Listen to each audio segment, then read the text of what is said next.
ನಮಸ್ತೆ ಸ್ನೇಹಿತರೆ, welcome to Nexus Kannada YouTube channel. ನೀವೇನಾದರೂ ನಮ್ಮ ಚಾನಲ್ನ ಸಬ್ಸ್ಕ್ರೈಬ್ ಮಾಡಿಲ್ಲ ಅಂದರೆ ಈ ಕೂಡಲೇ ಸಬ್ಸ್ಕ್ರೈಬ್ ಮಾಡಿ ಮತ್ತೆ ಬೆಲ್ ಐಕನ್ನ ಒತ್ತಿ ಅಂತ ಹೇಳ್ತಾ ಇವತ್ತಿನ ಫಸ್ಟ್ ಅಪ್ಡೇಟ್ ಬಂದ್ಬಿಟ್ಟು ಧರ್ಮಸ್ಥಳದಿಂದ ಬಿಗ್ ಬಾಸ್ ಪಾರ್ಟಿಸಿಪೆಂಟ್ ರಜತ್ ಅವರು ಧರ್ಮಸ್ಥಳದಲ್ಲಿರೋ ಸೌಜನ್ಯ ಅವ್ರ ಮನೆಗೆ ಭೇಟಿ ನೀಡ್ತಾರೆ. ಅದಕ್ಕೂ ಮುಂಚೆ ಅವರು ಗಿರೀಶ್ ಮಠನವರ್ ಮತ್ತೆ ತಿಮ್ಮಾರೆಡ್ಡಿ ಅವ್ರನ್ನ ಭೇಟಿ ನೀಡಿ ಅದಾದ್ಮೇಲೆ ಅವರು ಸೌಜನ್ಯ ಮನೆಗೆ ಹೋಗ್ತಾರೆ. ಅಲ್ಲಿ ಅವರು ತಾಯಿಯವ್ರ ಹತ್ರ ಮಾತಾಡಿ ಮತ್ತೆ ಅವರಿಗೆ ಸಾಂತ್ವನ ಹೇಳಿ ವಾಪಸ್ ಬೆಂಗಳೂರಿಗೆ ಹೊರಡ್ತಾರೆ. ರಜತ್ ಅವರು ಬಂದಿರೋ ವಿಷಯ ಯುನೈಟೆಡ್ ಮೀಡಿಯಾ ಅಭಿಷೇಕ್ ಅವರಿಗೆ, ಕುಡ್ಲಾ ರ್ಯಾಂಪೇಜ್ ಚಾನಲ್ ಅಜಯ್ ಅವರಿಗೆ ಮತ್ತೆ ಸಂಚಾರಿ ಸ್ಟುಡಿಯೋ ಸಂತೋಷ್ ಅವರಿಗೆ ಗೊತ್ತಾಗಿ ರಜತ್ ಅವ್ರದ್ದು ಇಂಟರ್ವ್ಯೂ ತಗೋಬೇಕು ಅಂತ ಅಲ್ಲಿಗೆ ಬರ್ತಾರೆ. ಸೊ ರಜತ್ ಅವ್ರದ್ದು ಇಂಟರ್ವ್ಯೂ ತಗೊಂತಾ ಇರಬೇಕಾದ್ರೆ ಸಡನ್ಲಿ ಅಲ್ಲಿಗೆ 50ಕ್ಕೂ ಹೆಚ್ಚು ಜನ ಕಾರು ಮತ್ತೆ ಆಟೋದಲ್ಲಿ ಬಂದು ಈ 3 ಜನ ಯೂಟ್ಯೂಬರ್ಸ್ ಗಳ ಮೇಲೆ ಹಲ್ಲೆ ಮಾಡಿದ್ದಾರೆ. ಪೈಪ್ಗಳು ಮತ್ತೆ ನಕ್ಕಲ್ ಬಸ್ಟರ್ ನ ಯೂಸ್ ಮಾಡಿಕೊಂಡು ಈ ಯೂಟ್ಯೂಬರ್ಸ್ ಗಳ ಮೇಲೆ ಹಲ್ಲೆ ಮಾಡಿದ್ದಾರೆ. ಯೂಟ್ಯೂಬರ್ಸ್ ಬಳಕೆ ಮಾಡ್ತಿದ್ದಂತ ಕ್ಯಾಮ್ರಾನ ಹೊಡೆದಾಕಿದ್ದಾರೆ ಮತ್ತೆ ಕಾರ್ಗಳ ಮೇಲೂ ಡ್ಯಾಮೇಜ್ ಮಾಡಿದ್ದಾರೆ. ಕೊನೆಗೆ ಈ ವಿಷಯ ಪೊಲೀಸ್ ಅವರಿಗೆ ತಿಳಿದಿದೆ. ಪೊಲೀಸ್ ಅವರು ಇಮಿಡಿಯೇಟ್ಲಿ ಅಲ್ಲಿಗೆ ಬಂದು ಸಿಚುವೇಶನ್ ನ ಕಂಟ್ರೋಲ್ ಮಾಡಕ್ಕೆ ಟ್ರೈ ಮಾಡಿದ್ದಾರೆ. ಆಮೇಲೆ 3 ಜನ ಯೂಟ್ಯೂಬರ್ಸ್ ಅನ್ನು ಹಾಸ್ಪಿಟಲ್ಗೆ ಅಡ್ಮಿಟ್ ಮಾಡಿದ್ದಾರೆ. ಸೊ ಈ ವಿಷಯ ಮಹೇಶ್ ತಿಮ್ಮಾರೆಡ್ಡಿ ಅವರಿಗೆ ಮತ್ತೆ ಗಿರೀಶ್ ಅವರಿಗೆ ಗೊತ್ತಾಗಿ ಅವರು ಇಮಿಡಿಯೇಟ್ಲಿ ಅಲ್ಲಿ ಹಾಸ್ಪಿಟಲ್ಗೆ ಬಂದಿದ್ದಾರೆ. ಇಷ್ಟೆಲ್ಲ ನಡೀತಾ ಇರಬೇಕಾದ್ರೆ ಏಷ್ಯಾನೆಟ್ ಸುವರ್ಣ ನ್ಯೂಸ್ ಚಾನಲ್ ಅಜಿತ್ ಅವರು ಒಂದು ಸ್ಟೇಟ್ಮೆಂಟ್ ನ ಕೊಡ್ತಾರೆ. ತಮ್ಮ ರಿಪೋರ್ಟರ್ ಹರೀಶ್ ಅವರ ಮೇಲೆ ಮಹೇಶ್ ತಿಮ್ಮಾರೆಡ್ಡಿ ಅವರು ಹಲ್ಲೆ ಮಾಡಿದ್ದಾರೆ ಅಂತ. ಈ ಒಂದು ಅಲಿಗೇಷನ್ ನ ಗಿರೀಶ್ ಮಟ್ಟನವರ್ ಅವರು ನಿರಾಕರಿಸಿದ್ದಾರೆ. ಈಗ ಸುವರ್ಣ ಚಾನಲ್ ಇಂದ ಡ್ರಾಮಾ ಮಾಡೋದಕ್ಕೆ ಇಬ್ರು ಅಲ್ಲಿ ವರದಿಗಾರರು ಇಲ್ಲಿ ಬಂದು ನಿಮ್ದು ಇಂಟರ್ವ್ಯೂ ಕೊಡಿ ಅಂತ ಕೇಳಿದ್ರು. ಸುವರ್ಣ ಚಾನಲ್ ನ ಅಜಿತ್ ಜೈನ್ ತನ್ನನ್ನು ತಾನು ಮಾರ್ಕೊಂಡಿದ್ದಾನೆ ಅಂತ ಹೇಳಿ ಎಲ್ರಿಗೂ ಕೂಡ ಗೊತ್ತಿದೆ. ಈಗ ಇಲ್ಲಿ ಬಂದು ಡ್ರಾಮಾ ಮಾಡಿ ಜನರು ನೀನು ಯಾಕೆ ಬಂದಿದೀಯ ಅಂತ ಕೇಳಿದ್ದಕ್ಕೆ ಈಗ ದೊಡ್ಡದಾಗಿ ಫ್ಲಾಶ್ ಆಗಿ ಹಾಕ್ತಾ ಇದ್ದಾರೆ. ಹಲ್ಲೆ, ಯಾವುದೇ ರೀತಿಯಾದಂತಹ ಹಲ್ಲೆ ಇಲ್ಲ. ದಯವಿಟ್ಟು ಪೊಲೀಸರು ಕೂಡ ಇಲ್ಲೇ ಇದ್ದಾರೆ, ದಯವಿಟ್ಟು ನೋಡ್ಕೊಂಡ್ಬಿಡಿ. ಸೊ ಹಾಸ್ಪಿಟಲ್ ಅಲ್ಲಿ ರಿಪೋರ್ಟರ್ ಹರೀಶ್ ಅವ್ರನ್ನ ಜನರು ವಿಚಾರಿಸಿದಾಗ ಏನು ನಿಮ್ಮ ಮೇಲೆ ನಿಜವಾಗ್ಲೂ ಹಲ್ಲೆ ಆಗಿತ್ತಾ ಅಂತ ಕೇಳಿದ್ದಾರೆ. ಅವಾಗ ಹರೀಶ್ ಅವರು ಇಲ್ಲ, ನನ್ನ ಮೇಲೆ ಯಾವುದೇ ರೀತಿಯ ಹಲ್ಲೆ ಆಗಿಲ್ಲ ಅಂತ ಹೇಳಿದ್ದಾರೆ. ಒಡೆಯಕ್ ಬಂದಿದ್ದ ಸತ್ಯ ಇವ್ರು ಅಷ್ಟರಲ್ಲಿ ಹಾಸ್ಪಿಟಲ್ ಪೊಲೀಸರು ಮತ್ತೆ ನೀವು ಎಲ್ಲ ಸೇವ್ ಮಾಡಿದ್ರಿ. ನಾವು ಒಳಗಡೆ ಸೇಫ್ ಆಗಿದ್ದೀವಿ. ತೊಂದರೆ ಇಲ್ಲ ತಾನೆ, ಬೇರೆ ಏನು ತೊಂದರೆ ಕೊಟ್ಟಿಲ್ಲ ತಾನೆ. ಮತ್ತೆ ಏನಕ್ಕೆ ನಿಮ್ಮ ನ್ಯೂಸ್ ಅಲ್ಲಿ ಇವಾಗ ಲೈವ್ ಆಗಿ ಅಟ್ಯಾಕ್ ಮಾಡೋರು ಅಂತ ಹೇಳ್ತಾ ಇರೋದು? ಯುನೈಟೆಡ್ ಮೀಡಿಯಾ ಅಭಿಷೇಕ್ ಅವರು ನೆನ್ನೆ ಒಂದು ವಿಡಿಯೋನ ಅಪ್ಲೋಡ್ ಮಾಡಿದ್ದಾರೆ. ಕರೆಂಟ್ಲಿ ನಾವು 3 ಜನ ಯೂಟ್ಯೂಬರ್ಸ್ ಐಸಿಯುಲಿ ಅಡ್ಮಿಟ್ ಆಗಿದ್ದೀವಿ. ನಮ್ಮ ಮೇಲೆ ಯಾರೆಲ್ಲ ಹಲ್ಲೆ ಮಾಡಿದರೆ ಕ್ಯಾಮ್ರಾದಲ್ಲಿ ರೆಕಾರ್ಡ್ ಆಗಿದೆ. ನಮ್ಗೇನಾದ್ರೂ ಹೆಚ್ಚು ಕಮ್ಮಿ ಆದ್ರೆ ನೀವೇ ಕಾರಣ ಅಂತ ಹೇಳಿದ್ದಾರೆ.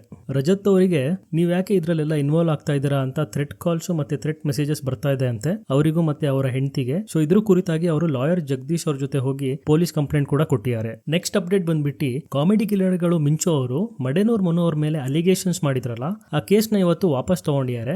ಹೌದು, ಮಿಂಚು ಮತ್ತೆ ಮಡೆನೂರ್ ಮನು ಅವ್ರದ್ದು ಕೇಸು ಧಾರವಾಡ ಹೈಕೋರ್ಟ್ ಅಲ್ಲಿ ನಡೀತಾ ಇತ್ತು.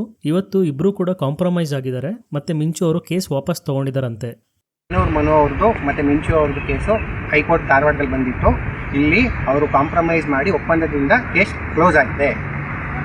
ಕ್ವಾಶ್ ಆಗಿದೆ ಮೇಡಮ್, ಕ್ವಾಶ್ ಆಗಿದೆಯಲ್ಲ. ಕಾಂಪ್ರಮೈಸ್ ಬಗ್ಗೆ ಹೇಳಿ. ಕಾಂಪ್ರಮೈಸ್ ಆಗಿದೆ, ಮನಸ್ಫೂರ್ತಿಯಾಗಿ ಮಾಡ್ಕೊಟ್ಟಿದ್ಯಲ್ವಾ, ಖುಷಿಯಿಂದನೂ. ಸರಿ, ನೆಕ್ಸ್ಟ್ ಅಪ್ಡೇಟ್ ಬಂದ್ಬಿಟ್ಟು ನಾನು ಲಾಸ್ಟ್ ವಿಡಿಯೋದಲ್ಲಿ ಹೇಳಿದ್ದೆ ಡೊನಾಲ್ಡ್ ಟ್ರಂಪ್ ಅವರು ಇಂಡಿಯಾ ಮೇಲೆ 25% ಟ್ಯಾರಿಫ್ನ ಅಪ್ಲೈ ಮಾಡಿದ್ದಾರೆ ಅಂತ. ಏನಕ್ಕೆ ಅಪ್ಲೈ ಮಾಡಿದ್ದಾರೆ ಅಂತ ನಾನು ಈ ವಿಡಿಯೋದಲ್ಲಿ ಡೀಟೇಲ್ ಆಗಿ ಎಕ್ಸ್ಪ್ಲೇನ್ ಮಾಡಿದ್ದೀನಿ. ಸೊ ಇದಕ್ಕೆ ಇಂಡಿಯನ್ ಗವರ್ಮೆಂಟ್ ರಿಯಾಕ್ಟ್ ಮಾಡಿದೆ. ಇಂಡಿಯನ್ ಫಾರಿನ್ ಮಿನಿಸ್ಟರ್ ಏನ್ ಹೇಳಿದ್ದಾರೆ ಅಂದ್ರೆ USA ರಷ್ಯಾದಿಂದ ಯುರೇನಿಯಂ, ಪೆಲಾಡಿಯಂ, ಕೆಮಿಕಲ್ಸ್ ಮತ್ತೆ ಫರ್ಟಿಲೈಸರ್ಸ್ ನ ಇಂಪೋರ್ಟ್ ಮಾಡ್ತಾರೆ. ಇವರೇ ಇಷ್ಟೊಂದೆಲ್ಲ ಇಂಪೋರ್ಟ್ ಮಾಡ್ತಿರ್ಬೇಕಾದ್ರೆ ನಮ್ಮನ್ನ ಏನಕ್ಕೆ ಟಾರ್ಗೆಟ್ ಮಾಡ್ತಿದ್ದಾರೆ ಅಂತ ಕೇಳಿದ್ದಾರೆ. ಮತ್ತೆ ನಿನ್ನೆ ಒಂದು ಪ್ರೆಸ್ ಮೀಟ್ ಅಲ್ಲಿ ಒಬ್ರು ರಿಪೋರ್ಟರ್ ಡೊನಾಲ್ಡ್ ಟ್ರಂಪ್ ಗೆ ಕ್ವಶನ್ ಮಾಡಿದ್ದಾರೆ, ನೀವು ಯುರೇನಿಯಂ, ಪೆಲಾಡಿಯಂ, ಕೆಮಿಕಲ್ಸ್ ಮತ್ತೆ ಫರ್ಟಿಲೈಸರ್ಸ್ ನ ರಷ್ಯಾದಿಂದ ಇಂಪೋರ್ಟ್ ಮಾಡ್ತಿರಲ್ಲ, ಇದ್ರ ಬಗ್ಗೆ ನೀವೇನ್ ಹೇಳಕ್ ಇಷ್ಟಪಡ್ತೀರಾ ಅಂತ. ಅದಕ್ಕೆ ಡೊನಾಲ್ಡ್ ಟ್ರಂಪ್ ಅವರು ಹೌದಾ, ಇದ್ರ ಬಗ್ಗೆ ನನಗೇನು ಗೊತ್ತಿಲ್ಲ, ನಾನು ಇದ್ರ ಬಗ್ಗೆ ತಿಳ್ಕೊಂಡ್ಬಿಟ್ಟು ನಿಮಗೆ ಹೇಳ್ತೀನಿ ಅಂತ ಹೇಳಿದ್ದಾರೆ. ಫೈನಲಿ ಡೊನಾಲ್ಡ್ ಟ್ರಂಪ್ ಅವರು ಇಂಡಿಯಾ ಮೇಲೆ ಕರೆಂಟ್ಲಿ 50% ಟ್ಯಾರಿಫ್ ನ ಅಪ್ಲೈ ಮಾಡಿದ್ದಾರೆ. ಇದ್ರ ಬಗ್ಗೆ ಇಂಡಿಯಾಗೆ ಒಂಚೂರು ಇಷ್ಟ ಆಗಿಲ್ಲ. ನಿನ್ನೆ ಪ್ರೈಮ್ ಮಿನಿಸ್ಟರ್ ನರೇಂದ್ರ ಮೋದಿ ಅವರು ರಿಯಾಕ್ಟ್ ಮಾಡಿದ್ದಾರೆ. ಪ್ರೈಮ್ ಮಿನಿಸ್ಟರ್ ನರೇಂದ್ರ ಮೋದಿ ಅವರು ಏನ್ ಹೇಳಿದ್ದಾರೆ ಅಂದ್ರೆ, ನಮಗೆ ನಮ್ಮ ರೈತರು, ಮೀನುಗಾರರು ಮತ್ತು ಹೈನುಗಾರರು ತುಂಬಾನೇ ಇಂಪಾರ್ಟೆಂಟ್. ನಾವು ಇವ್ರನ್ನ ಯಾವತ್ತೂ ಬಿಟ್ಕೊಡೋದಿಲ್ಲ. ನನ್ಗೆ ಗೊತ್ತು ನಾವು ಹೆಚ್ಚು ಸುಂಕ ಕಟ್ಟಬೇಕು ಅಂತ, and I am ready for that ಅಂತ ಹೇಳಿದ್ದಾರೆ. ಮತ್ತೆ ಇದ್ರ ಮೇಲೆ opposition party leader Rahul Gandhi ಅವರು ಕೂಡ ರಿಯಾಕ್ಟ್ ಮಾಡಿದ್ದಾರೆ. ಟ್ರಂಪ್ ನಮ್ಮ ಮೇಲೆ ಹಾಕಿರೋ 50% ಟ್ಯಾರಿಫ್ ಒಂದು ಎಕನಾಮಿಕ್ ಬ್ಲಾಕ್ ಮೇಲ್ ಅಂತ ಹೇಳಿದ್ದಾರೆ. ಮತ್ತೆ ಇನ್ನೊಂದು ಬ್ರೇಕಿಂಗ್ ನ್ಯೂಸ್ ಏನಂದ್ರೆ, 7 ವರ್ಷ ಆದ್ಮೇಲೆ ಪ್ರೈಮ್ ಮಿನಿಸ್ಟರ್ ನರೇಂದ್ರ ಮೋದಿ ಅವರು ಚೈನಾ ವಿಸಿಟ್ ಮಾಡ್ತಾ ಇದ್ದಾರೆ. ಮತ್ತೆ Indian national security advisor Ajit Doval ಅವರು ಮಾಸ್ಕೋ ವಿಸಿಟ್ ಮಾಡಿದ್ರು. ಅವ್ರು ಏನ್ ಹೇಳಿದ್ದಾರೆ ಅಂದ್ರೆ, ರಷ್ಯನ್ ಪ್ರೆಸಿಡೆಂಟ್ ಪುತಿನ್ ಅವರು ಇಂಡಿಯಾ ವಿಸಿಟ್ ಮಾಡಕ್ಕೆ ಬರ್ತಾ ಇದ್ದಾರೆ ಅಂತ ಹೇಳಿದ್ದಾರೆ. ನೆಕ್ಸ್ಟ್ ಅಪ್ಡೇಟ್ ಬಂದ್ಬಿಟ್ಟು ಸುಪ್ರೀಂ ಕೋರ್ಟ್ ಬಗ್ಗೆ. ಸುಪ್ರೀಂ ಕೋರ್ಟ್ ರೀಸೆಂಟ್ಲಿ ಒಂದು ಕಾನೂನ ಜಾರಿಗೆ ತಂದಿದೆ. ಇಬ್ರು ಗಂಡ ಹೆಂಡತಿ ಲೀಗಲ್ ಆಗಿ ಮದುವೆ ಆಗಿದ್ರೆ ಹೆಂಡತಿ ಏನಾದ್ರು ಗಂಡನ ಬಿಟ್ಟು ಬೇರೆಯವರಿಂದ ಗರ್ಭಿಣಿ ಆಗಿದ್ರೆ ಹೆಂಡತಿ ಮತ್ತೆ ಹುಟ್ಟಿದ ಪಾಪು ಇಬ್ರು ಕೂಡ ಗಂಡನ ರೆಸ್ಪಾನ್ಸಿಬಿಲಿಟಿ ಅಂತ ಹೇಳಿದೆ. ನೆಕ್ಸ್ಟ್ ಅಪ್ಡೇಟ್ ಬಂದ್ಬಿಟ್ಟು ರಾಜಸ್ಥಾನಿಂದ ಜುಂಜುನು ಅನ್ನೋ ಒಂದು ಊರಲ್ಲಿ ಒಬ್ಬ ವ್ಯಕ್ತಿ 25 ಬೀದಿ ನಾಯಿಗಳನ್ನ ಶೂಟ್ ಮಾಡಿ ಸಾಯಿಸಿದಾನೆ.